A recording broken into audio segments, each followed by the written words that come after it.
seja muito bem-vindo ao Verbo Literário, o clube de livro da Rede Verbo TV. Você pode nos acompanhar no YouTube, no canal Verbo Literário, e também na TCM Box ou no canal 110 da Telecab. Há uma outra alternativa também para que você nos acompanhe, mas dessa vez no Instagram, no @Verbo Literário. Então, sem mais delongas, envia esse link para alguém que você conheça, alguém que pode ser edificado com aquilo que a gente vai compartilhar nessa tarde. Hoje nós temos uma novidade, nós estaremos trazendo 2 personagens, 2 avivalistas, 2 heróis na fé, e nós vamos conversar um pouquinho sobre a primeira mulher. Até então nós viemos conversando sobre homens que marcaram a história, mas hoje nós temos a primeiríssima mulher. Vanessa? Então, queridos, boa tarde, né? Eu espero que você esteja com expectativas, né? Eu estou com grandes expectativas para compartilhar um pouco, né, sobre essa mulher, né? A dinâmica que eu vou falar um pouco sobre a vovó Éter, né? Uma das primeiras avivalistas, uma das primeiras mulheres que romperam com algumas barreiras, né? Aí do movimento das mulheres no ministério. E a Amanda vai estar compartilhando, né, sobre Alexander Dowie. Então, se você, né, conhece mulheres, né, se você é uma mulher, se você é um homem e conhece mulheres que inspiram você, mulheres que têm aspirações ao ministério, né, às vezes a gente acha que por estar assim, já no século XXI, né, algumas mulheres elas conseguem livremente desenvolver seus ministérios, né, mas ainda algumas, assim como nós vamos ver aqui a vovó Éter, foi um pouco difícil ela romper, né? Mas algumas mulheres vão ser inspiradas hoje mesmo a romper com algumas barreiras e cumprir o chamado do Senhor na vida delas. Exatamente. Então, vamos aproveitar os primeiros minutinhos dessa live, dessa transmissão, para você que está nos assistindo no YouTube, para compartilhar para mais alguém, tá bem? Então, nos grupos da igreja, nos seus amigos, nos grupos da família, naquele grupo que você conhece de pessoas que são leitoras, que gostam de conhecer histórias de homens e mulheres de Deus. Não perde tempo, compartilha. E também você que já chegou, deixa o seu oi aí no chat. Se você está nos assistindo pela TV, pega também o seu celular e simultaneamente acompanha a gente no chat do YouTube, porque a gente vai estar interagindo durante o programa com você também.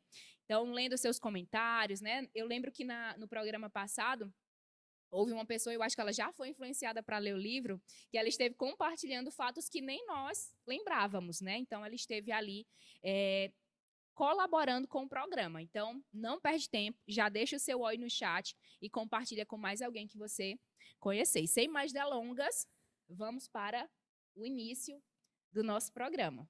Vamos lá. Eu estou vendo aqui que Fátima já chegou, ministra Fátima Alexandre. De saudar, né, as pessoas que já estão no chat. Uma avivalista também, uma mulher poderosa no Senhor. Então, seja bem-vinda, Fátima, também compartilhe as suas experiências, né? Se você conhecer também um pouco da vovó Éter, né, a avó do movimento pentecostal, também compartilha conosco. É muito importante a sua interação e compartilha com outras pessoas aí, com outras mulheres que eu sei que você conhece, Fátima, outras mulheres de Deus, outras mulheres cheias do Espírito. E vamos compartilhar algumas coisas, trocar algumas figurinhas aqui.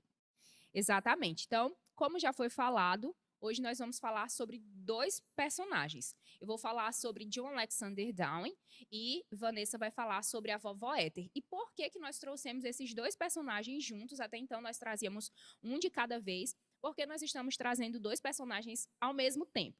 Primeiro, para ganhar um pouco de tempo, né?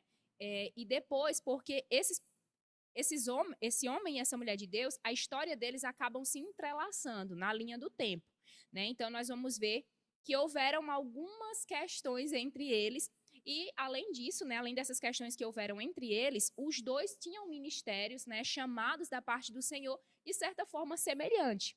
Então, foi uma oportunidade que a gente viu de trazer e trabalhar a história deles simultaneamente, né? Então, espero que você seja de alguma forma acrescido com isso. Exato, foram contemporâneos, né? Exato. Então, abrindo o primeiro tópico, né, de nascimento e infância, aquele quem eu vou tratar, né, de Alexander Dowie, nasceu no dia 25 de maio de 1847, na cidade de Edimburgo, na Escócia, e tudo na vida dele aconteceu muito rápido. Já na sua tenra infância, né, no início dos seus primeiros anos, né? Ele nasceu em um lar cristão, faz parte de um lar cristão, filho, né, de John e Mary Down. Nós vamos ver que aos 6 anos ele já tinha lido toda a Bíblia, né? Esses dias eu estava lendo um dado de que muitos cristãos, já com anos, décadas, né, de chamado, ainda não leem, não têm conhecimento, não fizeram a leitura da Bíblia completa. E John Alexander Down, com 6 anos, já tinha lido a sua Bíblia. Aos 7 anos, né, acompanhando o seu pai no que o livro chama de jornadas de pregação. Então, acredito que seu pai era também um ministro, né? Nessas jornadas de peregrinação e pregação, ele confessou Jesus como Senhor, como Salvador, e também foi convocado, comunicado acerca do seu chamado. Então, já pequenininho, uma criança, um garoto, aos 7 anos de idade, ele já foi comunicado acerca do seu chamado. Aos 13 anos, ele e a sua família, né, alguns de seus parentes, deixam a Escócia e vão, né? Todos eles vão para a Austrália. Essa viagem estava compartilhando com Vanessa antes do programa começar. Essa viagem durou 6 meses. Então, eles saíram de um lugar para outro lugar, né? Da Escócia para a Austrália, partindo mesmo em relação, né, a esse novo país. E essa viagem durou 6 meses. E então ele começa a trabalhar na loja do seu tio, numa loja que produzia sapatos, e depois ele vai até mudando, trabalhando e desempenhando outras funções mais simples, mas já desde pequenininho era notável uma predisposição para os negócios. Depois nós vamos conversar um pouquinho mais sobre isso, mas já havia uma inclinação, uma predisposição para vendas, para os negócios, e isso é um fato que vai marcar a sua vida posteriormente. E algo que também marcou a sua juventude, o início da sua juventude e a sua vida adulta, foi um compromisso que ele fez de nunca ingerir bebida alcoólica. Então, esses foram marcos, um compromisso mesmo de consagração na vida pessoal dele. Eu acredito que esses foram os primeiros marcos, né, ali na sua linha do tempo, no início da sua história. Já a vovó Éter, né? O nome dela pronuncia-se Maraia, mas vamos falar sobre vovó Éter, né? O vovó carinhosamente, né? Porque ela trouxe inspiração. A gente vai ver mais na frente, mas ela trouxe inspiração para muitos homens, né? Para muitos autores que nós conhecemos hoje, embora já falecidos, mas livros bastante renomados. Então, ela trouxe inspiração sobre o movimento pentecostal. Então, por isso, carinhosamente, ela é conhecida como vovó Éter, né? A demonstradora do Espírito.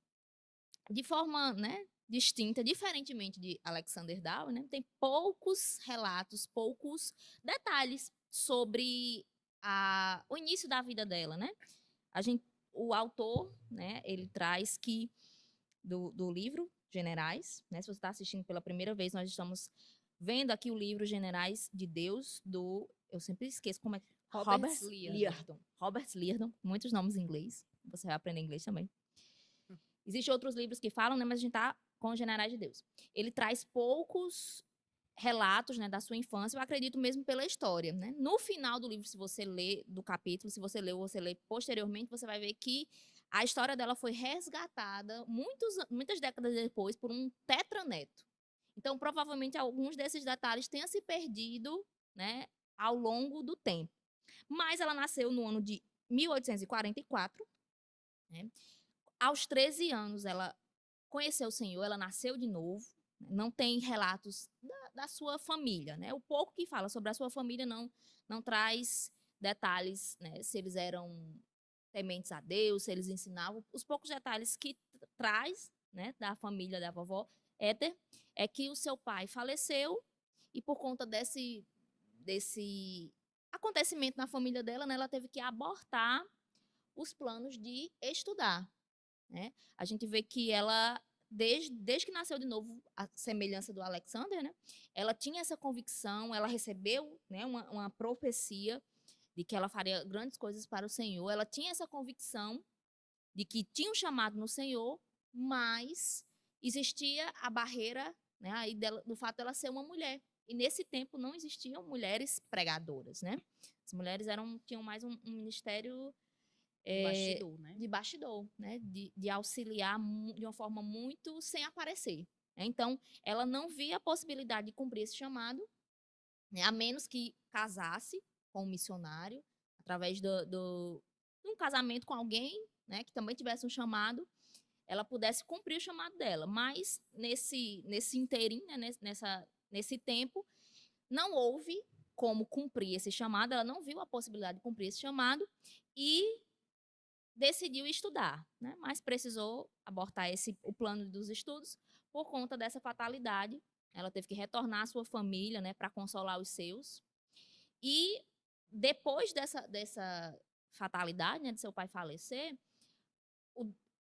a história, né, digamos assim, a história contada dela passa já o fato dela conhecer um ex-soldado da Guerra Civil e casar-se. Só que, diferentemente do que ela esperava, esse homem não tinha, né, um chamado ministerial, não tinha nenhuma inclinação de cumprir o chamado de Deus, de buscar a vontade de Deus para a vida dele.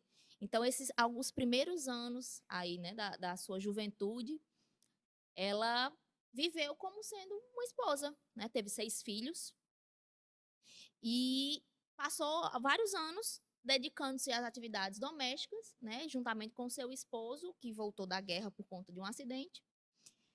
Eles viviam uma vida comum, né, desenvolvendo os trabalhos numa fazenda. Então, antes do início do ministério dela, né, são esses os poucos fatos, né? Mas isso nós vamos ver mais na frente, né, que independente do seu berço, independente das influências iniciais, existia um chamado muito forte, né, no coração dela, e que a gente vai ver também que é como se ela não tivesse sossegado, enquanto não tivesse começado, né, a minimamente a entrar nesse chamado.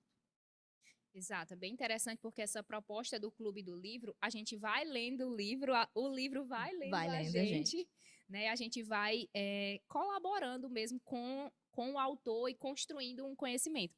E enquanto eu li a história da vovó Éter, que a gente vê nessa sequência de relacionamentos e, sobretudo, esse relacionamento, né, específico que ela tem com o seu segundo marido, eu fiquei pensando muito sobre o poder das associações, né? Porque Sempre já volta, né? desde os 13 anos ela sendo comunicada sobre o seu chamado, né? Nós vamos ver que era uma mulher muito intensa no que diz respeito às coisas do espírito, mas ela se deixa ser abafada, né, ao entrar nesse relacionamento, que nós vamos ver posteriormente que, né, não foi, não alavancou o ministério dela, né? Pelo contrário. Exato. Dando continuidade, né, nós estávamos falando que John Alexander Down também foi comunicado desde pequenininho sobre o seu chamado, mas somente aos 21 anos de idade ele começa a corresponder o chamado do Senhor para a vida dele.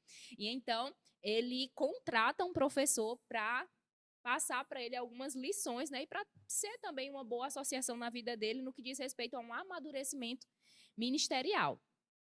E aí, gente, um adendo que eu quero fazer. Durante muitos períodos na história de John Alexander Down, a gente vai ver alguns contrapontos, né? Nós vamos ver uma vontade muito grande dele de obedecer o chamado do Senhor, né? Prosperar no que diz respeito à obediência mesmo, mas também um desejo lícito de prosperar financeiramente e nós sabemos, já foi dito isso, que ele tinha uma predisposição para isso, né? Para ganhar dinheiro, para gerir negócios, para administrar.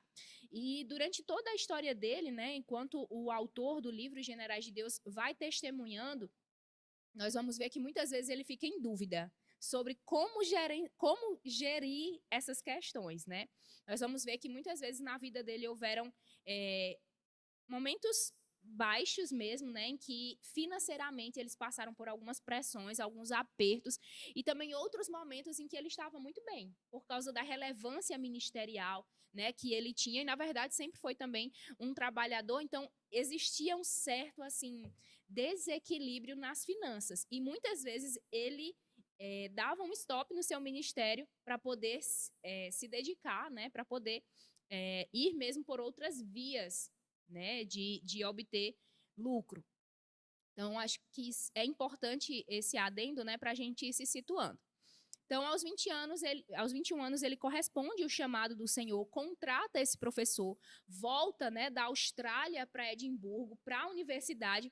E aqui é bem interessante, porque Ele era o melhor aluno do curso de teologia, mas ele era um aluno extremamente complicado, porque ele sempre se envolvia com conflitos, né, com os professores, com os colegas, por causa de debates doutrinários.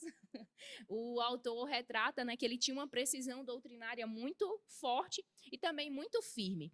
E muitas vezes ele não conseguia comunicar bem, né, isso, e ele sempre estava envolvido em alguns conflitos.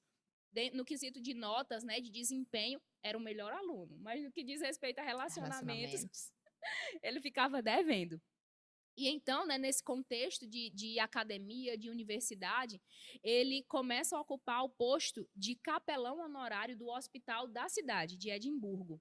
E capelão, né, não sei você, mas esse termo era familiar para mim, mas eu fui pesquisar o significado. É uma espécie de responsável por uma capela local, né, e esse profissional, uma espécie de sacerdote, né, ele gerencia alguns ofícios religiosos daquela capela. E nessa capela do hospital, nesse contexto também hospitalar, foi quando Deus pôde marcar a vida dele. Né, eu vi nesse sentido.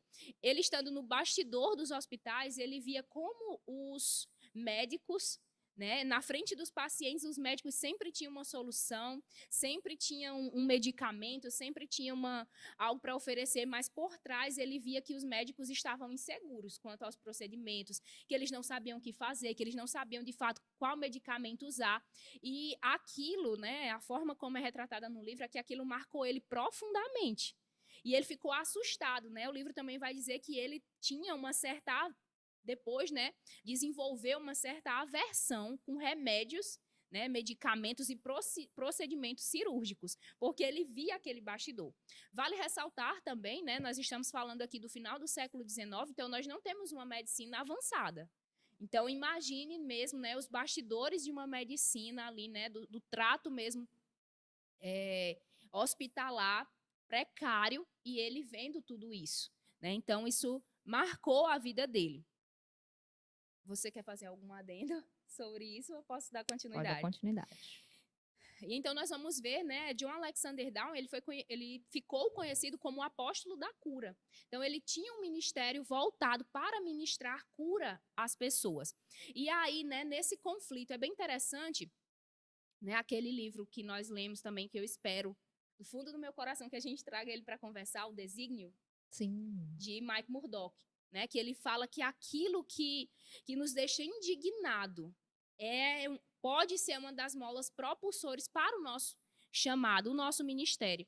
E nesse livro, né, enquanto nós líamos, ficou muito claro que essa mola propulsora, né, era essa indignação que ele tinha com a forma como os doentes, os enfermos eram tratados, né, nesse ambiente hospitalar. E então ele se levanta por dentro para perguntar ao Senhor qual era a vontade do Senhor para aquelas pessoas que estavam, né, em diversas condições, mas todos doentes, precisando mesmo de uma intervenção.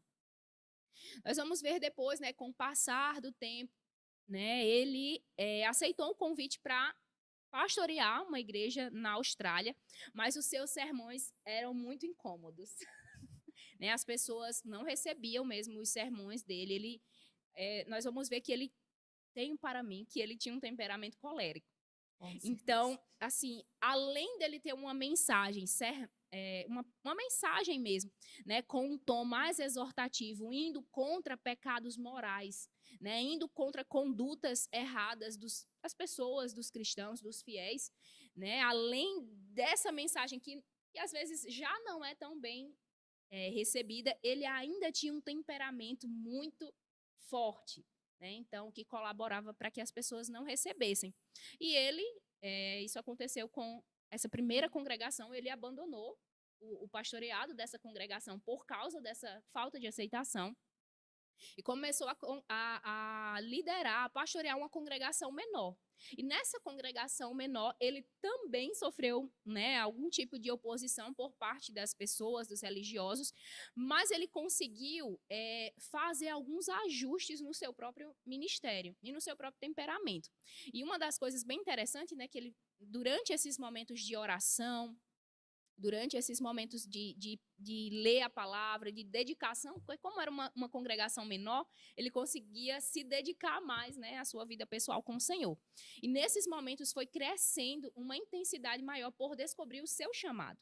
Ele já estava pastoreando, ele já estava servindo a igreja local, mas ainda tinha uma dúvida, né, sobre o que eu preciso fazer e onde eu preciso fazer, o que eu preciso fazer. E então, esses questionamentos, né, levaram ele a sair dessa congregação que ele estava, né, e ir para uma outra congregação em Sydney, em que ele alavancou o seu ministério, né? Era uma congregação maior e que também trouxe um alargar na sua visão, na visão dele, né, no desenvolvimento ministerial que ele já desempenhava, mas que passou a desempenhar com uma relevância e um raio de influência ainda maior. E então estourou uma epidemia em Sydney, né? E juntamente com aqueles questionamentos que eles já vinham nutrindo, né? Qual é a vontade do Senhor no que diz respeito à saúde, à cura? E o texto relata que em um período curtíssimo, né, durante essa epidemia, ele chegou a ministrar em 40 cultos fúnebres, o que deixou ele revoltado por dentro, né, buscando mesmo. Essa não pode ser a vontade do Senhor. E é bem interessante que essa é a última experiência que eu vou contar dentro desse tópico, que ele foi chamado, ele estava nesse momento, e o livro ele relata a oração que ele estava fazendo, estava em um tempo de comunhão com o Senhor, questionando, perguntando, buscando da parte do Senhor qual era a vontade, né, do Senhor para aquelas pessoas, se era mesmo, né, se ele deveria ministrar a cura às pessoas. E então batem na porta dele, chamam ele, porque uma das fiéis, né, das irmãs dele que morava na mesma rua estava falecendo. Era uma jovem, né, a sua mãe congregava com ele, possuía mais 2 filhos, e então ele é levado até aquela casa, e a mãe daquela menina diz: se o Senhor fizer uma oração de fé pela minha filha, esse quadro vai mudar, né? E então ele ora por aquela menina que já estava, no momento, já estava falecida, e o Senhor ressuscita ela. E então ele sai, ministra, né, para as outras 2 crianças, e as 2 outras crianças são curadas. Então ele entende aquilo como um sinal da parte do Senhor de que era vontade dele curar, de que cura era para as pessoas. E um fato também curioso é que o médico estava presente lá, e o médico comenta assim, né, como eram estranhos os caminhos de Deus. E aí ele fala, não, os caminhos de Deus não são estranhos, é porque é vontade do Senhor. E ele começa a conversar com aquele médico e ministrar a fé àquele médico, né, dizendo que era vontade do Senhor curar. E aí nós vemos uma convicção que está sendo formada no coração daquele homem para que ele ministrasse, e ministrasse com fé cura aos enfermos. Bem interessante, né? Voltando, né? Antes de falar aqui como começou a ascensão do ministério, como vovó Éter, né? Ela entrou no ministério, é um pouquinho diferente. Eu quero falar com quem chegou aqui. Chegaram muitas pessoas depois, né? Jeane Alves. Olá, Jeane. Boa tarde. Simara Oliveira. Dayana Magda. Juliette. Boa tarde, a paz. Graça e Paz. Lindenberg, conectado. Marislaine, boa tarde, a paz. Gente, eu quero ver vocês também interagindo, ainda que vocês não conheçam a história, né? Como a gente falou, a gente está apresentando talvez a primeira vez, mas você vai ver elemento de recorrência com outros generais que talvez você conhece, ou até mesmo com a sua vida ministerial. Às vezes, como começou, né? Como a Amanda citou aqui, o desígnio, né?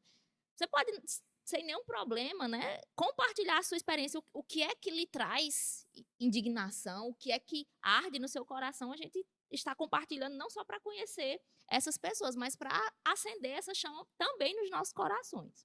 Tá bom? Então compartilha aí o que é que arde no seu coração, o que é que você de repente viu até agora que tem a ver com o seu ministério, né? Coisas semelhantes. Pode compartilhar conosco. Então, a vovó Éter, né, dentro desse contexto em que ela estava casada, vivia uma vida normal, teve 6 filhos e vivia uma vida para cuidar da família. Ela foi, mais uma vez, né, ela já perdeu o pai, agora a tragédia, 5 dos 6 filhos dela falecem. né? Todos morrem por conta de, o livro diz doença, não diz se era a mesma doença, se foram todos no mesmo tempo, mas só relata que ela perdeu 5 dos seus 6 filhos, né?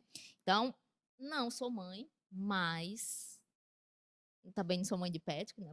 Muito religioso esse termo.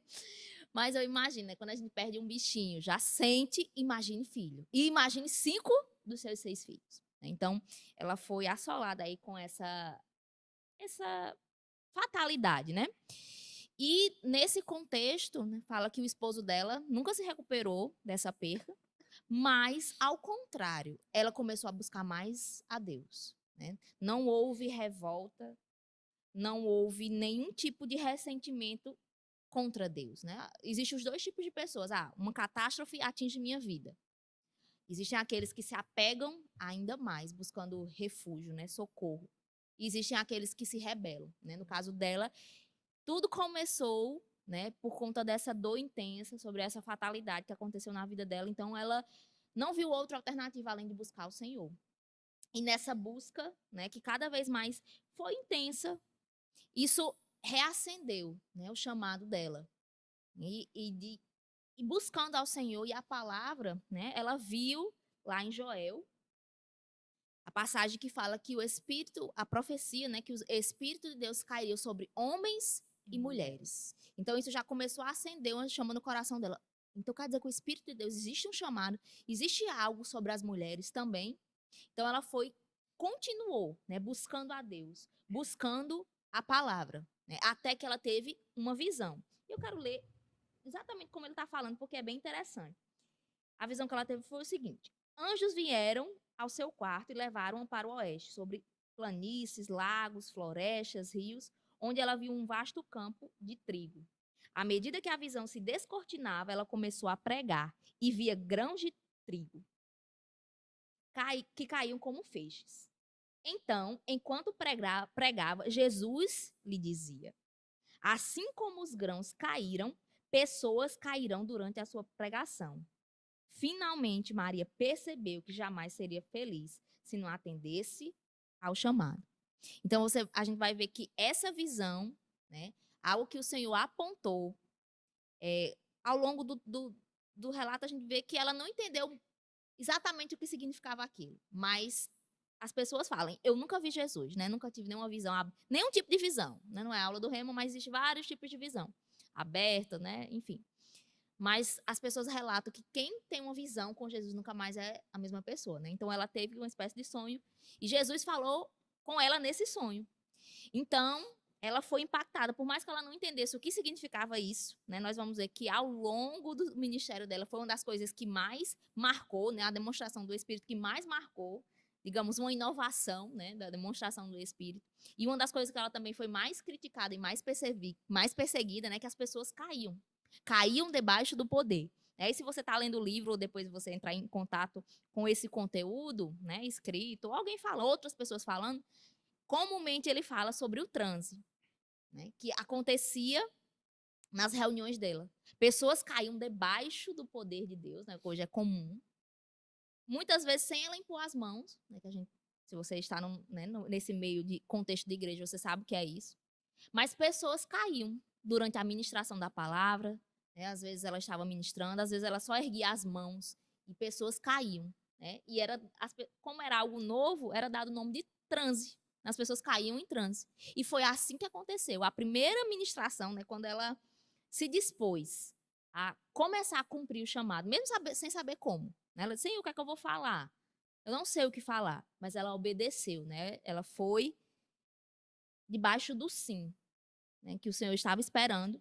E a primeira ministração dela foi para os seus, né, parentes, amigos, e diz que se cumpriu, assim como ela vislumbrou, né, nesse sonho, como Jesus falou. As pessoas caíam debaixo do poder enquanto ela ministrava. Então, isso foi uma grande marca do ministério dela, né? Ela como demonstradora do Espírito. A gente vai ver outras manifestações, mas era uma coisa que as pessoas trazia curiosidade, né, para as pessoas. Os médicos vinham para tentar entender o que é isso. Como assim? A pessoa cai como morta, né? Os relatos. A pessoa cai como morta, sem se mexer, e de repente elas se levantam, né? Com o rosto glorioso, com a face né, iluminada.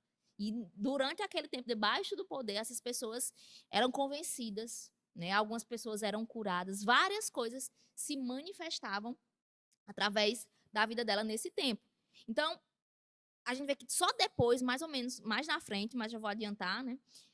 Que, a princípio, o ministério dela começou como demonstração do poder de Deus, né? Pessoas caíam debaixo do poder de Deus, eram convencidas, muitas vezes pessoas que vinham, né, para fazer chacota, para zombar daquele movimento. Porque imagina, se hoje, né, eu já vi vários memes, se hoje já existe muita chacota, né?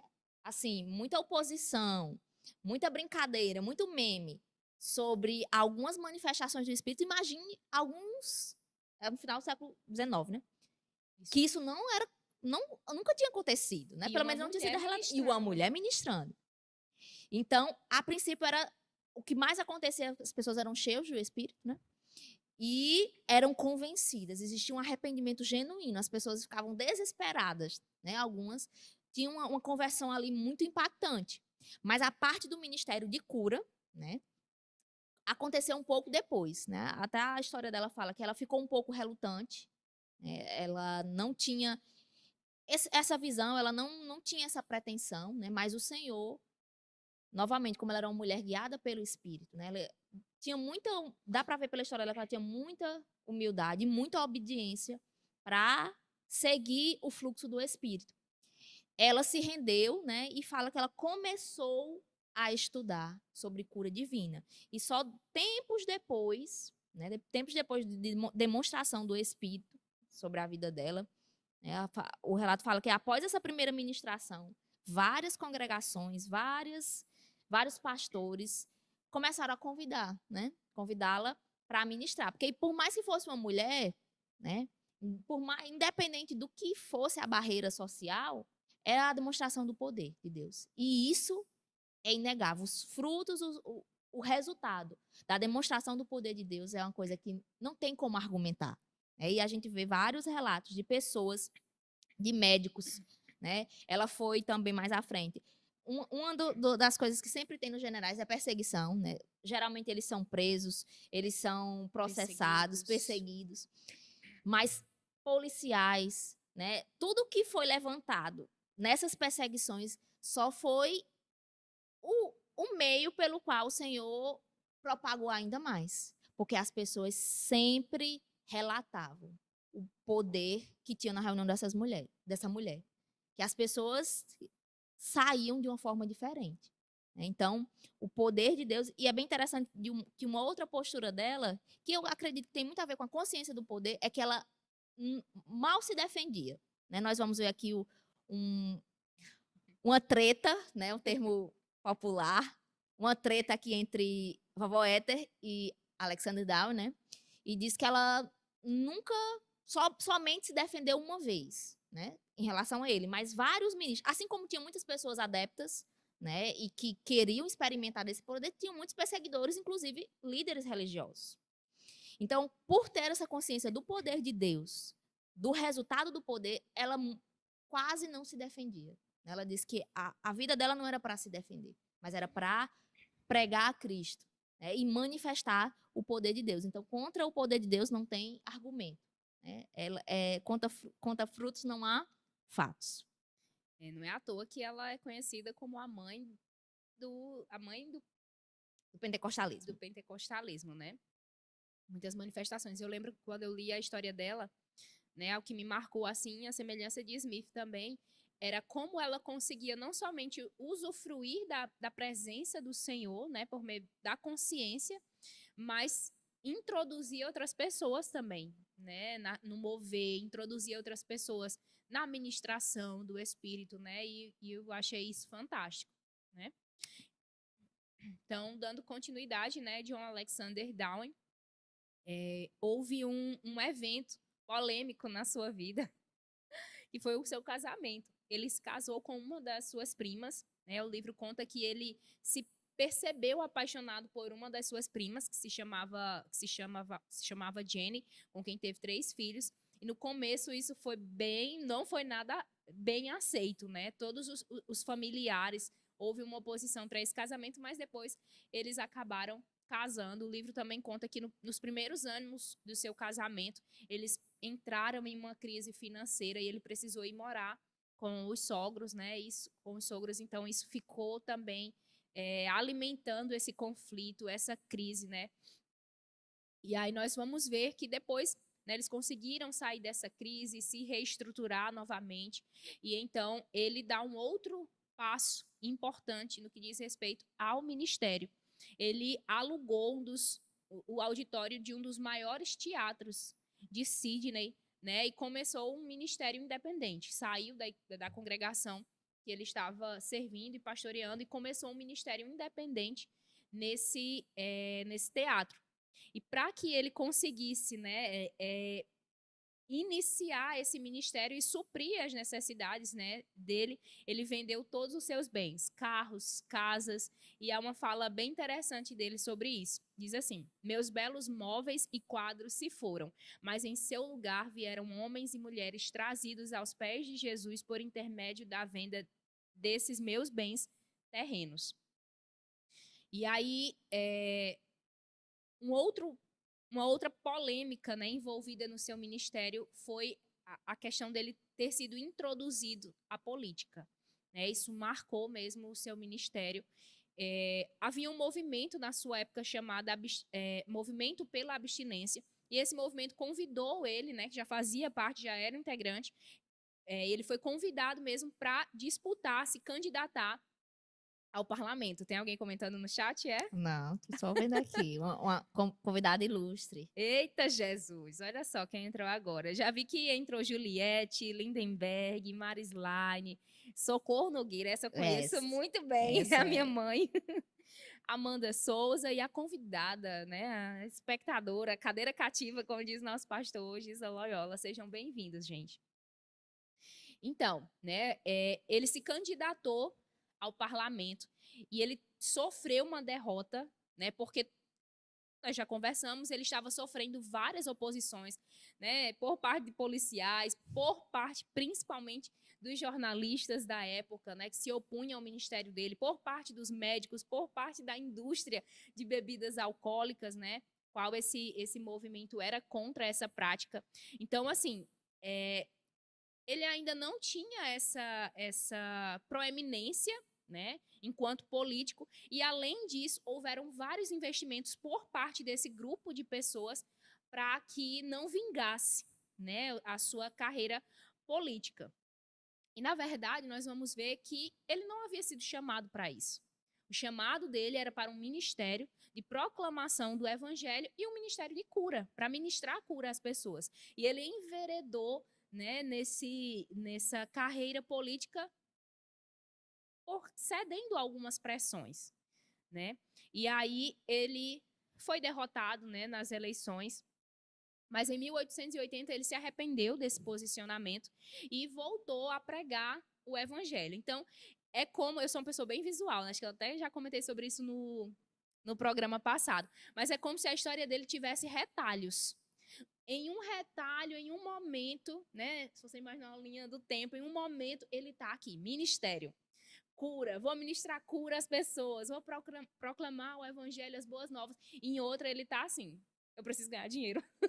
Eu preciso ganhar dinheiro, eu preciso, né, arcar com alguns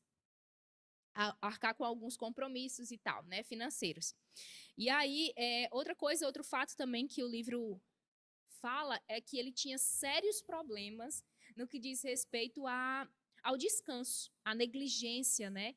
Então, o livro conta que ele passava 43 horas trabalhando, sem descansar, sem dormir, comendo muito mal, né? Nesses momentos em que ele estava entre a política e o ministério e tudo. E é um outro ponto, né, que a gente volta para a história do general que a gente esteve compartilhando no programa passado. Pessoas que têm dificuldade no que diz respeito ao compromisso com o seu próprio corpo, com sua própria saúde, né? Pessoas que não têm limites, né? Mas nós temos alguns limites naturais, né? O nosso corpo, a nossa saúde, e nós precisamos atentar para isso. Então, um grande homem de Deus, né? Nós conhecemos a história dele, que eu vou contar um testemunho dele depois poderoso, acerca de um tumor que ele orou e esse tumor desapareceu. E vários outros testemunhos de milagres, de manifestações, de influência, mas que tinha, né, esses pequenos contratempos, né, com a sua própria saúde, negligenciando o seu corpo. Né? E esse é um fato que, infelizmente, manchou, né, e trouxe danos para a sua vida pessoal e também para outros avivalistas, né? Porque nós vamos ver isso se repetindo, esse mau comportamento se repetindo em várias outras histórias. É bem interessante que, enquanto a Amanda falava, eu também estava pensando que todas as histórias, né? Obviamente que umas mais e outras menos. Mas a gente começa, né? Contando ali o início, né? Vai um ponto bem alto de ascensão do início do ministério, né? Algumas perseguições, mas né, ali uma resistência, uma persistência, uma perseverança e vai vencendo algo. E geralmente depois, da forma que a gente conta, né? E que o livro também conta. Você vê um ponto baixo. E isso, né, ao meu ver, é bom porque isso acontece na minha e na sua vida, mas obviamente que algumas histórias, né, algumas pessoas, como, por exemplo, o Alexander Dow, né, é, e principalmente como é o Evan Roberts, né, você vê um desequilíbrio maior. E isso acaba causando um ponto baixo mais profundo. Mas a semelhança, né, de Dowie, o próximo ponto baixo, digamos assim, da vovó Éder foi o seu divórcio. Né? E não foi nem causado por ela. Mas, certamente, assim, o livro não traz, né, a perspectiva de como ela ficou, né, como foi passar por isso. Mas a gente sabe que, principalmente no caso fácil, dela, né? não foi fácil por conta da época, porque agora ela já estava com dois paradigmas aí, né? Agora ela era uma mulher no ministério e agora uma mulher divorciada. E a terceira questão, ela se divorciou porque foi traída. Então você vê aí um ponto baixo, né, da história dela, assim como eu e você. Né? A gente sempre tem aquele ponto, a gente tá no auge, no ápice, né? Às vezes tem alguns problemas, mas está bem, tá, né, ali perseverante. E tem outros momentos que algumas coisas vêm sobre nós, quer seja por negligência, né, nossa mesmo, por desequilíbrio, ou por fatalidades e coisas que outras pessoas fazem, mas que a gente sente. Então a vida, assim como esses grandes homens e mulheres de Deus, nós também, que somos homens e mulheres de Deus, se você nasceu de novo, a nossa vida é assim, altos e baixos, né? A Amanda estava até me perguntando o que é que você mais sente. Eu digo, eu sinto muita esperança. Porque, às vezes, quando você vê a história de alguém contada com muito sucesso, você diz, não, essa pessoa era muito especial. Mas, assim como ela, nós temos altos e baixos, e ainda assim nós temos a capacidade de cumprir a vontade de Deus, né? Apesar dessas dificuldades. Então, o próximo, né, digamos assim, o próximo ato da peça da história de Vovó Éter é essa situação, né, em que ela, depois de 26 anos de casado, né, não traz também detalhes, mas o autor fala que era um casamento conturbado, né? Ela teve ali que lidar com o ministério e com alguém que provavelmente, pelo que é falado, embora não tenha os fatos, os detalhes do que acontecia, né? Era uma pessoa que trazia um peso para o ministério. Então, provavelmente, eu acredito que a expectativa dela, né, depois você vai saber por quê, essa minha observação. A expectativa dela era ter alguém que minimamente apoiasse, ou pelo menos não atrapalhasse. Mas aparentemente esse esposo, né, ele foi o tempo todo como que um peso para o ministério dela, né? Chegando ao ponto de que ela descobriu essa traição durante uma cruzada. Imagina aí, você que é ministra, que a gente tem alguns ministros. Você é chamado para um evento, vai ministrar no outro lugar, e vai você e seu esposo. E aí, dentro desse contexto desse evento que você tem que ministrar, manifestar o poder de Deus, né, mostrar a face de Deus para aquelas pessoas, você é golpeado com uma traição. E ainda assim você tem que, né? Não é que é obrigatório, algumas pessoas, né, poderiam cancelar, mas enfim, ela não cancelou. Ela continuou, né, o que o historiador fala aqui é que eles ficaram em quartos separados, né, por conta da notícia dessa infidelidade, e não foi a primeira, pelo que ele fala, né? E aí ela continuou o seu ministério, né, agora sozinha, né? E até fala que depois disso agora ela tinha mais condições de se dedicar ao ministério, né? Não tinha mais um esposo. Então ela continuou seu ministério sozinha, é o que não traz, né? Não trouxe nenhuma conotação, mas é uma observação particular minha. Ou seja, lá no início do ministério, ela se via incapaz porque não tinha um companheiro. E agora ela teria que seguir sem um companheiro. E ainda assim, entre aspas, né, na sociedade da época, que hoje é comum o divórcio, né, uma coisa comum, mas nesse tempo não era. Então agora ela tem que seguir o ministério sozinha e ainda entre aspas, né, com a mácula de ser uma mulher divorciada. Então, a despeito de toda a adversidade, né, ela continuou. E aí o livro, né, traz que não só os perseguidores eclesiásticos, mas ela recebia várias ameaças de morte. Criminosos, gangues, colocavam explosivos nas tendas, né? Nesse tempo, principalmente ela, né? Ela começou esse ministério nas tendas, né? Explosivos, ameaça de morte, todo tipo de oposição, não só de líderes eclesiásticos contra a doutrina dela, mas de pessoas, né? Influenciadas pelo inimigo mesmo, que se levantavam, que não tinha nenhum teor religioso, mas se levantavam contra o ministério. Pessoas que pagavam para outras e só afrontá-la. Né? E os relatos é que sempre o poder de Deus paralisava essas pessoas. O que traz no livro é que ela nunca repreendia ninguém. Tem um relato, né, de que um homem chega, se aproxima do púlpito onde ela estava ministrando e começa a falar várias coisas de um linguajar muito vulgar. E esse homem simplesmente teve a sua língua paralisada. Ele não conseguiu mais proferir aquelas injúrias, né, de baixo calão. Também fala de algumas mulheres que foram somente para fazer chacota, para imitar. O que acontece, né? Algumas pessoas fazem isso. Gostam de imitar o mover de Deus, imitar de uma forma jocosa, né, de uma forma pejorativa. E essas mulheres simplesmente entraram em transe. Também conta de alguns pastores, né, de alguns líderes religiosos que chegaram com uma postura um pouco arrogante. Mas mesmo assim, ela lhe cedeu uns lugares de honra em cima do púlpito, né? Assim, é comum alguns ministérios, né, e algumas vertentes, de os líderes religiosos ficarem sentados no púlpito. E esses homens, né, que vieram com uma postura não tão amigável, foram convidados, receberam um lugar de honra, né, mas ali meio que com incredulidade, meio que com o objetivo de fazer oposição. E os três, um a um, caíram em transe, né? Caíram debaixo do poder de Deus e levantaram-se assustados. Isso tudo se movia sem ela proferir muitas vezes nada para ninguém. O poder de Deus no lugar fazia isso. É tão interessante que tem um relato que em uma dessas reuniões se ajuntaram 25 mil pessoas. E detalhe, não tinha microfone. Ou seja, provavelmente parte dessas pessoas, boa parte, não estava escutando o que ela estava ministrando. Mas ou estavam sendo escutando sobrenaturalmente. ou escutando sobrenaturalmente, que ninguém sabe. Mas todas elas não, que a gente sempre tem uns incrédulos, né? Mas boa parte delas estavam sendo tocadas pelo poder de Deus.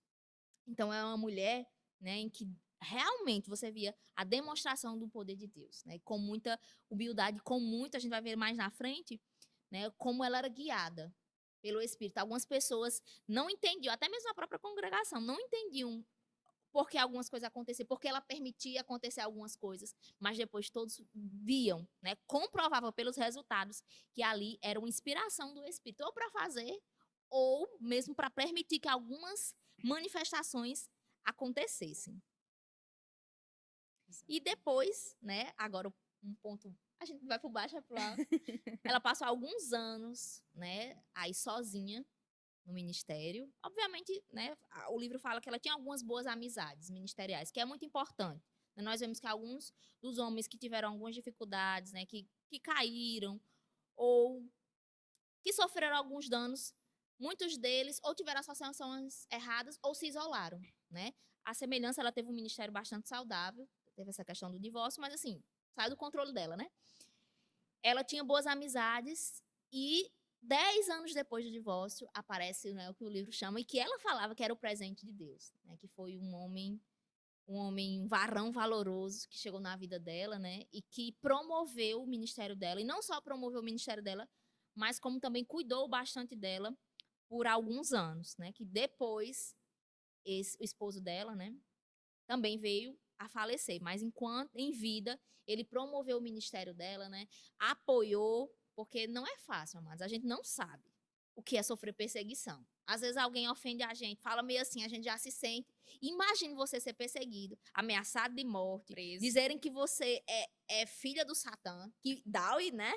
Alexander Dowie, chegou a conhecê-lo, mas depois ficou perseguindo ela e pronunciou que ela era filha de Satanás. Então, todas essas coisas você manifestando, fazendo o que é bom à semelhança de Jesus. E ainda ser perseguido. Então, não é fácil você sofrer perseguição. Mas ela teve, durante esse tempo aí, esse companheiro, né? Que, inclusive, ajudou a fazer a coletânea de alguns dos seus livros. Que hoje é raro, né? Mas, no tempo, teve uma boa tiragem. E que alguns poucos exemplares existem aí no mundo. E quem tem, né? Fala do poder dessas escrituras. Desses livros que ela escreveu e o esposo dela ajudou a compilar, né? Como é importante, né, gente, conhecer essas histórias, porque nós vamos ver, né, na história da vovó Éter, como essa mulher, com tantas fatalidades na vida dela, né, perdendo tantas pessoas, passando por momentos de crise na vida dela, nos casamentos que ela teve, sendo uma mulher, né, já era também um paradigma. Mas algo que eu percebo, assim, né, no que diz respeito ao sucesso de alguém que tem uma chamada para um avivamento, é a perseverança. Né? Mesmo em meio às dificuldades, mesmo em meio às oposições que se levantam. Mas eu vejo os avivalistas como pontas de lança. Né? Porque elas perfuram as dificuldades, elas permeiam as limitações e elas passam por elas. Né? E a gente sabe mesmo que todo aquele que, na verdade, a palavra fala que nós iríamos passar por aflições, né? Seja você tendo consciência ou não do seu chamado. Mas aqueles que têm uma consciência do seu chamado e que se levantam como uma voz para o seu tempo, eles vão ter que ultrapassar, né, muitas limitações e muitas tentativas de bloqueio, né? Seja na sua vida ministerial, seja na sua vida financeira, né, como foi o caso de John Alexander Dow. Enfim, seja qual for a esfera, né, vão se levantar coisas contra você. Né? Se você não sabia dessa notícia... E o interessante, mano, só para você continuar, é que muitas vezes, né, já vem aqui uma reflexão para nós. Muitas vezes a gente tá tão envolto nas nossas próprias dificuldades que eu não sei você, mas às vezes eu digo, eu almejo, né? O ministério almeja alcançar pessoas. E às vezes eu me pego, meu Deus, eu tô tão presa ainda com essas coisas, ainda da minha vida, né? E quando eu vejo esses homens e mulheres, eles sofreram perseguição por causa do ministério, não foi por conta de uma escolha pessoal. Então, muitas vezes eu me vi resistida, né? Me vi meio que rejeitada por escolhas na minha vida pessoal. E aí eu pensava, meu Deus, será que como é que eu vou ultrapassar ao ponto de sofrer por Cristo e não por conta só da minha vida, né? E aí por isso que eu relembrando, né? É dar-me esperança, porque eu sei que nós estamos caminhando para isso. Né? Esses homens e mulheres também tiveram dificuldade nas suas próprias vidas e romperam. E agora a dificuldade é no ministério. Então, quando a gente ganha um certo nível de maturidade, né, de passos de fé, e que a gente consegue lidar e vencer os desafios das nossas vidas, aí vem agora, muitas vezes, o desafio do ministério. Né? Não pense você que é porque eles têm grande fé, eles são guiados pelo Espírito. Não vai ter desafio? Vai, às vezes não vai ter na vida, assim, tão grandes. Isso. Mas algumas perseguições por conta do ministério. E a palavra diz o quê? Que é lícito, é honroso sofrer por amor a Cristo. Né? Ser perseguido por amor a Cristo. Exatamente. Então, retomando, né, a história de John Alexander Down, nós vamos ver que ele começou, né, pastoreando uma congregação pequena, a buscar o Senhor para onde ele deveria ir, o que ele deveria fazer. Depois ele começou a pastorear uma igreja com um porte maior, né? Mas o Senhor já vinha trabalhando, né, no coração dele qual era o lugar para o qual ele estava destinado, né? E qual era o lugar de prosperidade do seu chamado. E esse lugar foi Chicago. nos Estados Unidos.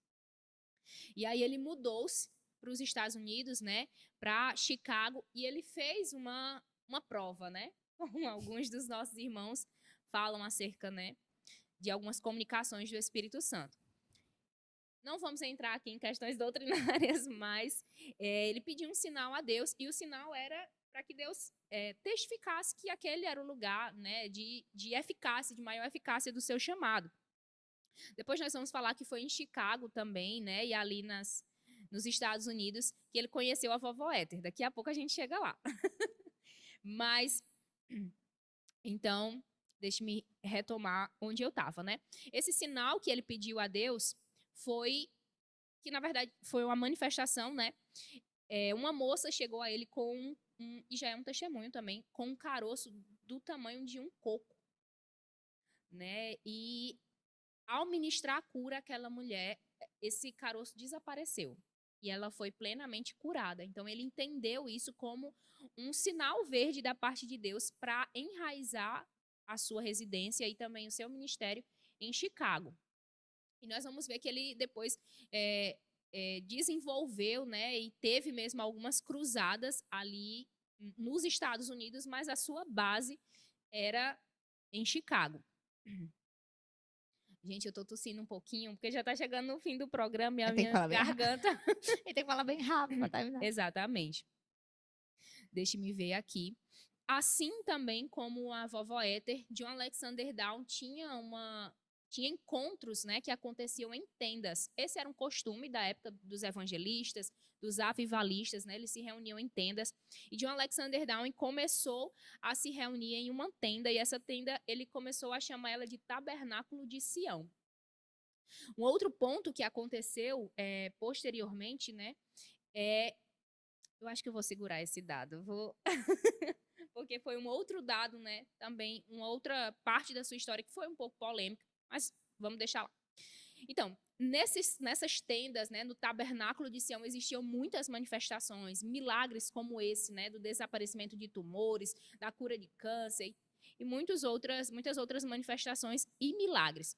E então ele fundou uma espécie de casa para que todo aquele que precisasse ser curado e precisasse também desenvolver uma fé na cura pudesse ficar hospedado lá e receber a ministração da palavra para que a sua fé se desenvolvesse, sua fé crescesse, e então ele pudesse participar das reuniões, ser ministrado e ser curado. E assim, muitas pessoas foram curadas, mas por causa dessa casa, desse centro de cura, ele foi fortemente resistido pelas pessoas. Inclusive chegando a ser preso, né, pela prática de medicina ilegal. E nós sabemos que isso seria quase impossível. Um dos detalhes interessantes da história dele é que ele não tomava remédio algum e nenhum dos da sua casa tomava remédio algum. Lembra que eu falei, né, que enquanto ele era capelão, ele desenvolveu uma aversão contra remédios, procedimentos cirúrgicos, médicos e tudo. Então, na sua casa não existia um remédio. O que eles faziam era se posicionar em fé, né, e orar ao Senhor pela cura e declarar a cura. Então, ele sofreu essas oposições, essas resistências por causa do centro de cura, mas como Vanessa disse, os frutos, né, os fatos, os resultados, eles são inegáveis. Você tem ali um milagre. Você tem ali uma pessoa sendo curada. Então, você vai dizer o quê contra um homem desse, né? Mas nós vamos ver na história dele muitos jornalistas se levantando contra ele, né? Já para o final da sua vida, depois que ele alcançou um nível de relevância e de influência, alguns jornalistas também foram curados, né? Mas boa parte da sua história ele foi muito resistido, né, pelos meios de comunicação, pelas mídias da época. Mas em 1894, ele começou a distribuir um folheto que se chamava Folhas de Cura. E ele mesmo chamava esses panfletos como a Pombinha da Paz. E nesse material, ele era colocado, né, ensino sobre cura e testemunhos de pessoas para que fossem curadas. E eu acho tão interessante, né, abrindo um ponto aqui para um comentário no que diz respeito ao ministério de cura. Você que talvez foi chamado, né, para ministrar cura do Senhor às pessoas. é muito importante que você ensine as pessoas a crer na cura. Né? Uma outra pessoa que eu lembro também, um outro avivalista, né, Kenneth Hagin, ele fala que ele nunca ministrava cura às pessoas sem antes ter ensinado sobre cura para elas, porque como elas crerão se elas não ouviram sobre aquilo? Né? Nós vamos ver que as pessoas, muitas vezes, ela tem um acervo de engano no que diz respeito à cura. Se é a vontade de Deus curar, se a cura é para hoje, se precisa ser feito algo, se existe alguma obra que ela precisa realizar para que ela seja curada. Mas o protocolo, assim como para a salvação e para outras coisas na vida do crente, é crer.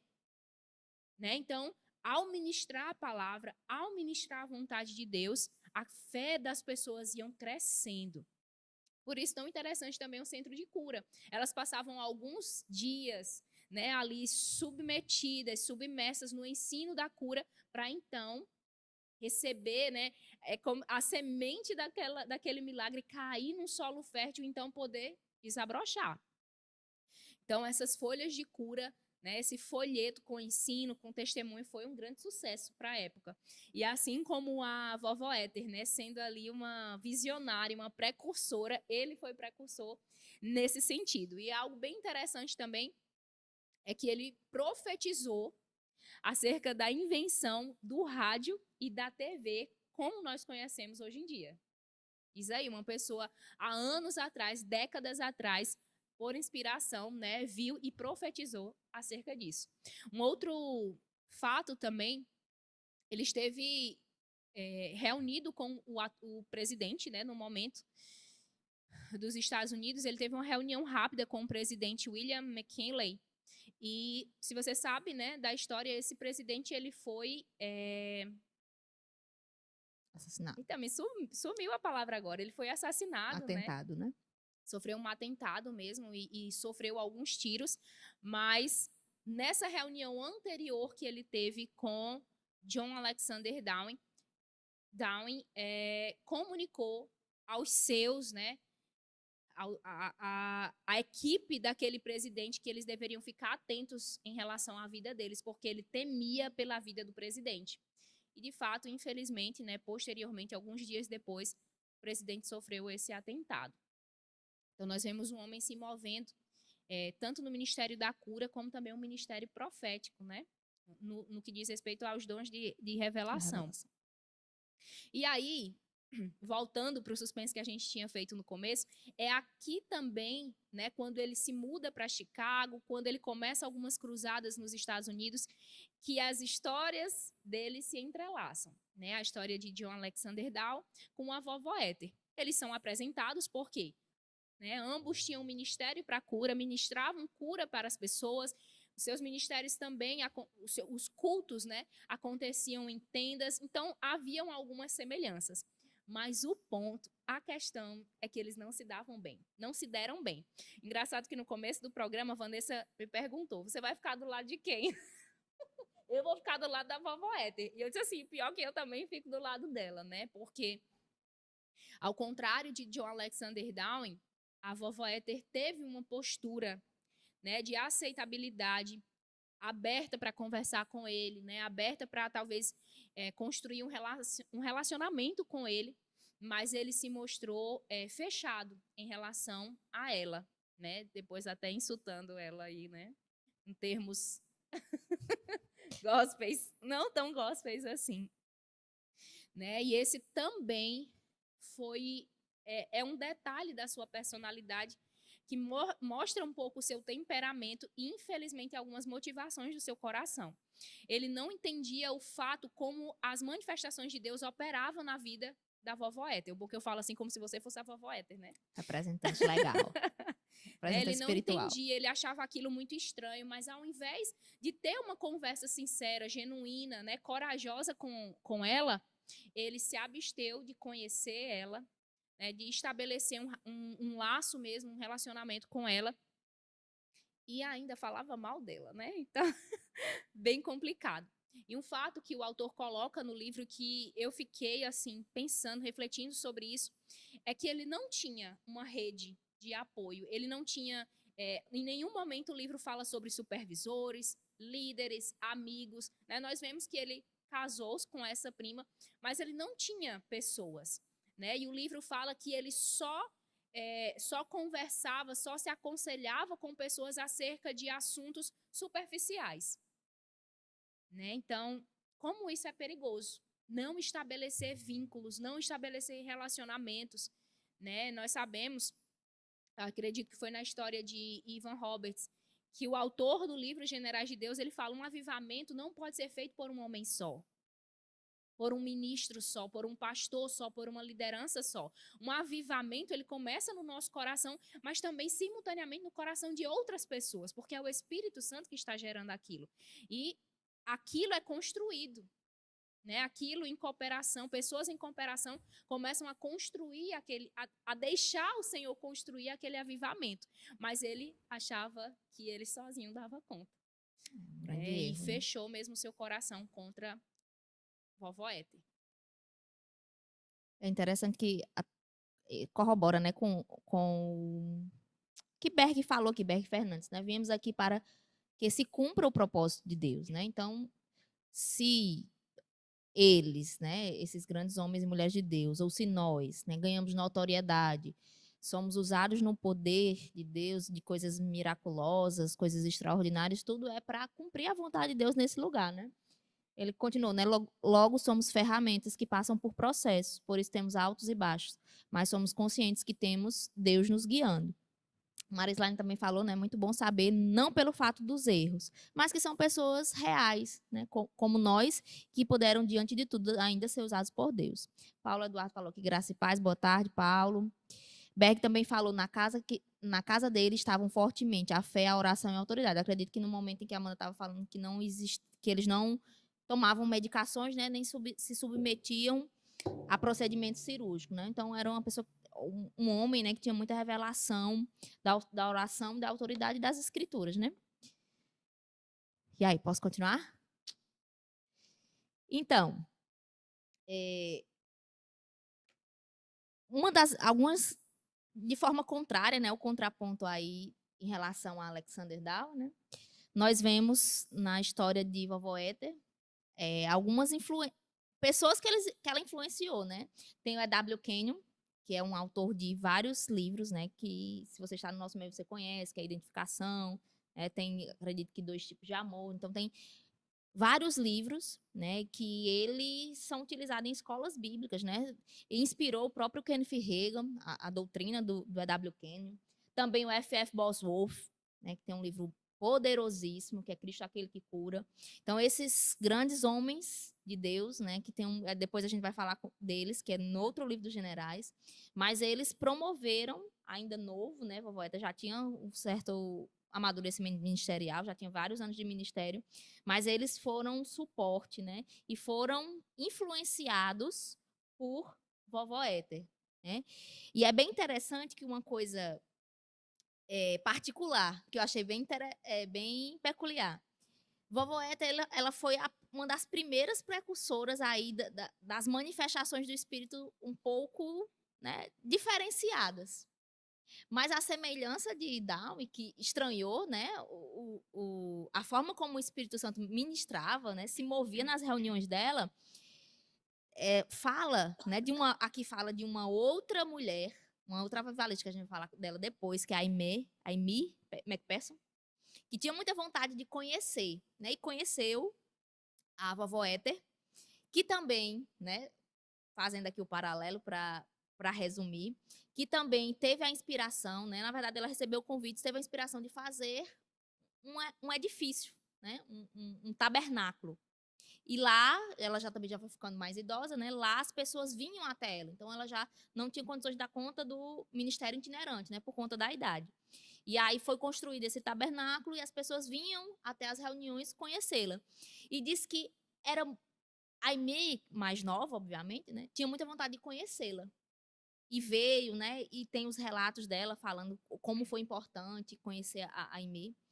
Aí tem um relato que eu achei bem interessante, de que em uma outra situação, a equipe delas duas, né, porque essas pessoas não fazem, ninguém faz ministério sozinho, né, elas tinham equipes.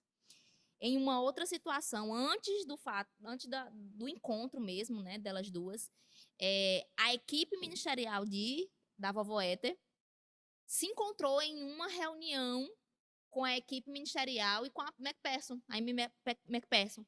Mas a vovó Éter evitou de ir por conta da maneira que o evangelho era ministrado na Aimee. Então, a gente vai ver depois, né? Mas se você ficar pensando como era. A Aimee tinha uma demonstração do evangelho muito teatral. Depois a gente vai trazer aqui. Ela fazia peças, Bem né? dramático. Ela tinha um carro onde... Tipo um trio elétrico, só que mais arcaico, né? Tinha demonstrações de... Ela era bem, né, dramática, bem teatral. Então, a vovó Éter, por mais que viesse desse contraponto pentecostal, né, muito criticado, ela ficou um pouco receosa. Mas, né, não da forma de Down, né, ela não fez oposição, ela não falou contra a Aimee, né, disse que ela ficou um pouco temerosa. E era um receio genuíno do que seria, né, do que estava saindo através da vida da Aimee. Mas isso não foi suficiente para gerar um desconforto entre elas. Por mais que ela ficasse um pouco receosa, por ser algo diferente também, mas elas conseguiram ali ter um contato e a vovó Éter foi uma grande influência na vida da Aimee, né? Tem algo mais? Deixa eu ver se dá tempo aqui. Bem rapidamente, um outro ponto baixo, né, na vida de vovó Éter é que você já ouviu falar do avivamento da Rua Azusa, né? O avivamento já tinha morrido, né? Assim, já tinha esfriado. E um casal de Los Angeles, que é onde foi que aconteceu o avivamento da Rua Azusa, convidou a vovó Éter para uma série de reuniões com a expectativa de reacender, né, a chama do avivamento, que foi muito intensa. Só que os líderes acabaram se dispersando lá na Rua Azusa, né? O avivamento da Rua Azusa. Só que, para surpresa da vovó Éter, ela foi sendo escanteada nessa reunião. Né? Era uma grande reunião onde tinha vários ministros, vários pastores, vários líderes. E essas pessoas, né, foram acabaram que distanciando, né, colocando os momentos de pregação da vovó Éter para momentos, digamos assim, com menos popularidade. E nessa ocasião, nessa grande reunião, né, foi bastante grande, diz que tinham ruas, como se fosse uma cidade com tendas. Eram tantas tendas que tinham ruas, e as ruas tinham o nome dos avivamentos. Foi aí um dos primeiros rompimentos do pentecostalismo, que é onde surgiu, né, a ideia do unicismo. Então, nessa reunião em que vovó Éder foi convidada a ministrar, começou a vários pastores, vários líderes a ministrar sobre a doutrina do unicismo, que não é o nosso objetivo falar sobre as doutrinas, mas se você nunca ouviu falar, é uma doutrina que crê o Deus único, né? E a vovó Éter cria no Deus Trino, porque ela ministrava debaixo do Espírito Santo, né? Pregava arrependimento no nome de Jesus. E aí houve esse conflito e diz que ela ficou um pouco tocada, né? Ela não se sentiu bem com isso, mas ainda assim, mesmo ela sendo um pouco apagada, a chama dela, diz que quando ela saía dos momentos em que ela pregava, né? Em momentos menos ilustres, digamos assim, menos populares, ela erguia as mãos e pessoas eram curadas. Né? O poder de Deus se manifestava somente em ela erguer as mãos. Pessoas eram levantadas de cadeira de roda, pessoas levavam muleta, tumor sumia, várias e várias coisas aconteciam nessas reuniões, né? E depois disso, praticamente ela não conseguiu mais continuar com seu ministério itinerante, mas continuou tendo a demonstração do poder de Deus no tabernáculo, né? Ela viveu muitos anos e disse que quando ela estava ali com seus 80 anos, ainda com pouca força física, né?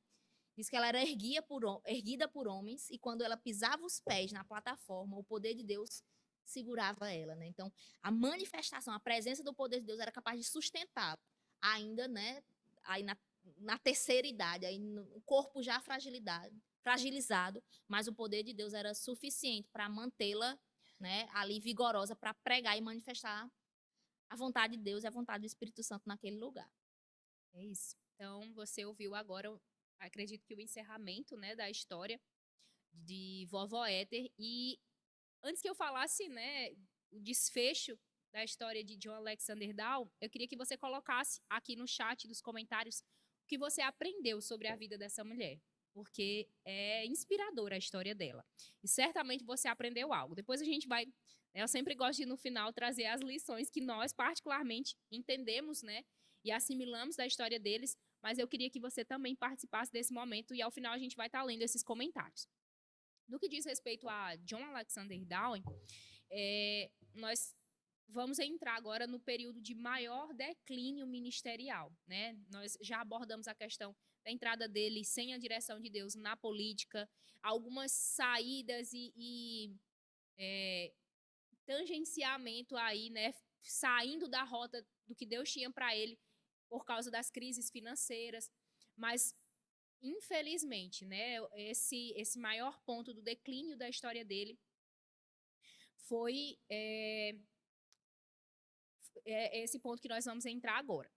Então, nós estávamos falando sobre a influência que ele foi ganhando na cidade de Chicago, né, em que ele estabeleceu as bases do seu ministério lá e começou a desenvolver algumas cruzadas, algumas reuniões, ministrando em alguns cultos. E então, ele cria uma estratégia ali com a sua igreja, chamando, né, a modelo de Jesus os 70, em que ele separou as regiões, né, de Chicago para que eles fossem e evangelizassem aquelas pessoas, ministrassem aquelas pessoas.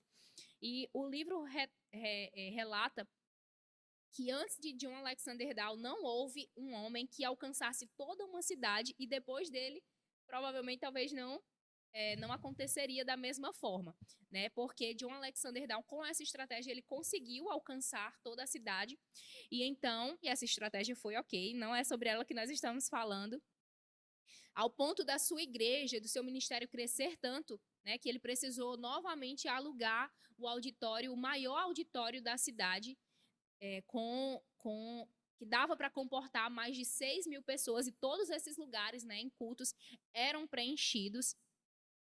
E então, nós vamos ver algo que fazia parte do coração, do desejo do coração dele, que era ter uma igreja com fundamento apostólico, né, o fundamento que está lá em Atos, no capítulo 2. E aí ele lança as bases dessa igreja, né, que foi chamada como Ministério Católico Cristão, católico no sentido, né, no significado original de universal. Então ele estabeleceu ali o início de uma congregação, mas então ele começou a sonhar com algo maior e diferente do que Deus tinha proposto ao coração dele, né, por inspiração, que era construir uma cidade. E essa cidade, né, se chama a cidade de Sião, ou Zion, né, e ela existe até hoje nos Estados Unidos e tem uma população de cerca de 22.000 pessoas e é mantida hoje por alguns irmãos. Mas na construção dessa cidade, e é bem curioso e até engraçado a forma como ele comprou, né, o terreno daquela cidade. Para que ele já vinha sofrendo oposição e resistência e já havia sido, inclusive, preso e tudo. Para que ele não causasse um movimento por causa dessa polêmica, né, dele comprar um terreno do tamanho de uma cidade para construir uma cidade, ele lançou uma série de ministrações intituladas como... Deixa eu ver se eu anotei, mas era uma série de ministrações que se chamava Doutores, Drogas e Demônios. Então, um título já bem polêmico. E eram ministrações bem... que traziam confronto, né, com alguns assuntos, mas o propósito dessa série de ministrações era encobrir o fato de que ele estava tentando comprar esses terrenos e construir uma cidade. E então, ele ministrava, né, e o livro fala que quando ele foi ver essa cidade, ele se vestiu de mendigo, esse terreno, se vestiu de mendigo para ir adquirir essa cidade, para que não houvesse burburinhos e polêmicas, né? E então ele adquire aquele terreno e começa a construir essa cidade, né? Em que os irmãos iriam morar lá e tal. E algumas pessoas trazem a opinião de que ele construiu aquela cidade para se abster da oposição, para criar mesmo uma redoma de conforto para o ministério dele e para ele. Né? E outro ponto também, né, que colaborou com esse declínio, o autor vai falar que ele se afastou muito dos caminhos do Senhor, né? Que durante os cultos as ministrações não eram mais sobre cura, né, sobre saúde divina, sobre o evangelho, mas ele levantava, né, uma ministração, ele levantava mensagens que angariassem recursos para essa cidade. Então, tudo foi girando em torno da construção, dos gastos, do dinheiro, de tudo que seria usado na construção daquela cidade. E aí veio, né, o declínio mesmo dele, quando algumas pessoas, alguns pastores começaram a denominar ele como Elias, e que ele seria o Elias, né, prometido pela palavra. E a princípio ele renegou aquele fato, mas então ele acabou assumindo não, né, afirmando que ele era o Elias. E aí nós vamos ver que houve mesmo um rompimento da fé que ele tinha com a fé genuína. E alguns repórteres, né, nesse tempo, que estiveram entrevistando, conversando com ele, falam acerca de um estado mental dele que beirava a insanidade já, né, por causa dessas rotas que ele foi entrando, distintas, diferentes daquilo que Deus tinha proposto no início da carreira dele. Infelizmente, né, ele partiu. Antes disso, né, ele teve um colapso ministrando e foi levado para o hospital. Depois ele chegou a vir, né, se recuperou, retornou como pastor, né, para ministrar ali. Mas então, depois, posteriormente, ele partiu mesmo. E aí, esse é o fim da sua vida, né? Infelizmente, um fim de declínio mesmo, né? Nós não vemos o autor trazendo algo mais sobre isso, mas que foi um fim quase com um tom trágico, né? De alguém que se perdeu tentando fazer coisas, né? E aí, ao final, né, como nós falamos, nós sempre levantamos algumas lições que nós aprendemos com a história desses homens e mulheres de Deus. E uma dessas lições, né, que ficou muito forte no meu coração foi sobre isso. Não mudar os planos de Deus, né? Desde o começo ele sempre teve essa inclinação apostólica de começar novas obras, novos projetos, né? Nós sabemos que é isso que marca o ministério de um apóstolo, mas nós não devemos fugir dos projetos e dos planos que o Senhor investiu sobre as nossas vidas. Se o Senhor falou algo, nós não devemos tangenciar, não devemos fazer parecido, não devemos fazer algo que aos nossos olhos é melhor e maior, mas nós devemos ficar com o que o Senhor falou. Imagina alguém, né, propor a construção de uma cidade com todos os princípios cristãos, né? A gente pode ver isso como um monumento de sucesso, mas nós só teremos sucesso efetivo cumprindo aquilo que Deus nos ordenou. Exato. Eu vi aqui, eu estava lendo o comentário de Juliette, acredito que ela falou sobre o que ela aprendeu, né? E é bem parecido com a principal lição, principalmente da vovó Éter, né? A forma como ela soube gerenciar as oposições, circunstâncias pessoais que aconteceram no decorrer da vida dela, principalmente as últimas, do casamento e o atrito com o John. E é isso que mais me marca mesmo, é o equilíbrio, né? O espírito de equilíbrio que existia sobre a vida dela, né? Que é algo que eu particularmente tenho buscado e tenho declarado sobre a minha vida, né? De ter um espírito equilibrado em todas as coisas, né? Aqueles, principalmente se a gente vê todos os avivalistas, os que a gente já viu e os que ainda a gente vai ver, os que mais obtiveram sucesso foram sucesso no sentido de quê, gente? O sucesso não é o número de pessoas que foram alcançadas, como foi alcançado, mas de que conseguir cumprir até o fim, né, da sua vida, né? Ela já morreu de uma forma menos trágica, né? O livro conta que ela sabia antecipadamente que ia partir e fez de uma forma muito leve, né?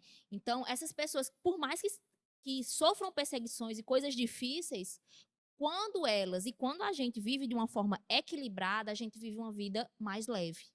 Não é porque existem coisas complexas, pressões, perseguições e problemas que a gente precisa viver uma vida pesada, penosa, pesarosa, né? Às vezes os exemplos, por exemplo, como Alexander Dow, como o Evan Roberts, pode trazer o entendimento de que é pesado, que é uma coisa muito penosa servir a Cristo e fazer a vontade de Deus. Mas quando a gente vê esses homens e mulheres que conseguiram manter um equilíbrio em todas as dimensões, espiritual, alma e corpo, você vê que por mais que seja complexo, difícil algumas coisas, é leve, é prazeroso, né? E fala que ao final da vida dela, né, ela diz que valeu a pena. E o conselho dela que vale a pena gastar-se por Jesus, né? Gastasse para cumprir a vontade de Deus. Então, por mais que tenha sido difícil, ela se manteve ali dentro de um prumo, né? Algumas coisas complexas, difíceis, ameaça e tudo, mas ela cumpriu, né? Eu acredito que totalmente aquilo que o Senhor tinha para a vida dela, e ela vivia de uma maneira, pelo que fala, a forma que fala, ela vivia de uma maneira muito entusiasta.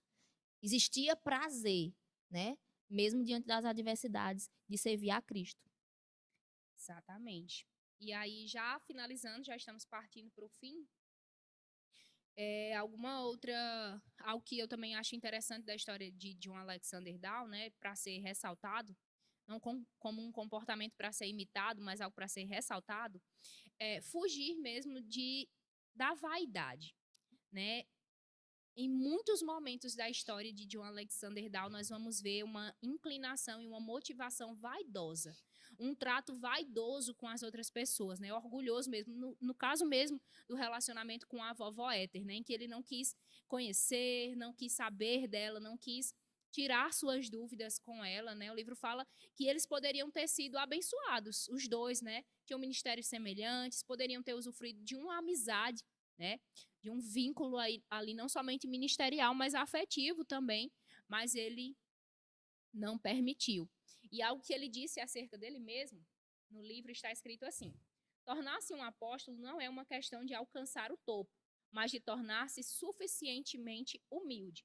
Não creio ter alcançado o nível mais profundo da verdadeira humildade, da verdadeira humilhação e autonegação necessárias ao tão elevado ministério do apostolado. Né? Então, vamos ver um homem que começou bem, tinha intensidade no Senhor, foi perseverante nas oposições, mas enveredou por rotas que o Senhor não havia inspirado, né? E nesse final de vida, né, com a cidade, é interessante como o autor finaliza também a história dele, que o Senhor Jesus nunca nos mandou construir comunidades, né, além da igreja local. O Senhor nos mandou ir, né? Ir pregar o evangelho a todas as pessoas, né? Batizando. E nós vamos ver que não foi isso que ele fez, né? Ele quis construir algo ali para talvez, não podemos afirmar, né? Mas para talvez se proteger contra aquelas setas, contra a oposição mesmo. E nós precisamos ser atentos, né, para não ceder às pressões. O livro também fala que ele era alguém, sim, movido por anseios espirituais, mas que ele quis realizar aquilo de forma natural. Então, eu imagino John Alexander Down, sempre que o Senhor trazia uma inspiração, ele já calculava quanto que aquilo ia custar para, então, tornar. Mas a gente sabe, né, é até uma frase que a gente sempre repete, que o Deus que dá a visão também é o Deus que provê, que traz a provisão. Nós devemos confiar no Senhor de que aquilo que Ele traz como inspiração no nosso coração, Ele também vai prover a estrutura para fundamentar isso, né? Exato. Para finalizar, vai ter o spoiler. O próximo general não vai estar nesse livro, tá? A gente vai dar uma pausa devido a uma data muito importante no nosso ministério, se você congrega no Ministério Verbo da Vida, né? Vamos ter aí o final de semana próximo, missões, legado, rememorando a história de Pastor Bud.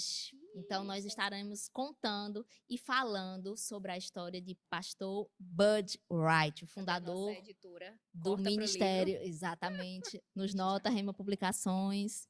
Então, venha mesmo motivado, pesquisa, se você não tem o livro, pesquisa no site do Ministério Verbo da Vida, traz informações, complementa e venha com motivação mesmo para a gente conhecer mais detalhes sobre a história de Pastor Bud. Exatamente. Então, nós estaremos lendo a biografia dele, escrita por Perilo Borba, né? Ele é o coordenador geral do Departamento de Comunicação das Igrejas Verbo da Vida. E é um livro maravilhoso. Estava comentando com Vanessa, né? Que é um livro lindo, primeiramente, e é um livro rico de inspiração e ensinamento de como foi, como viveu, né, Bud Wright. Então, fica aqui o nosso convite. Se você tem ou não esse livro, você está convocado e convidado para participar do Verbo Literário, que acontecerá na próxima sexta, às 15 horas, onde nós estaremos compartilhando um pouco mais sobre a história dele. Pronto. Então, Juliette já está dizendo aqui que Chalene Diamante. Pronto, você está convocada, Juliette, para o próximo dia 18 de agosto de 2023, às 15 horas. exatamente.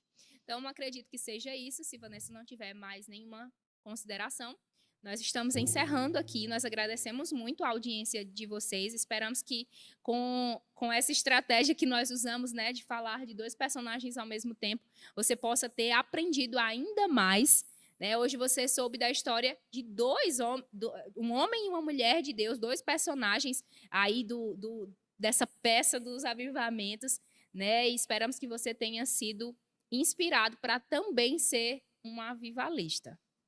É isso. Então, eu acredito que é isso. Até a próxima sexta-feira, às 15 horas, aqui no Verbo Literário. Tchau, tchau.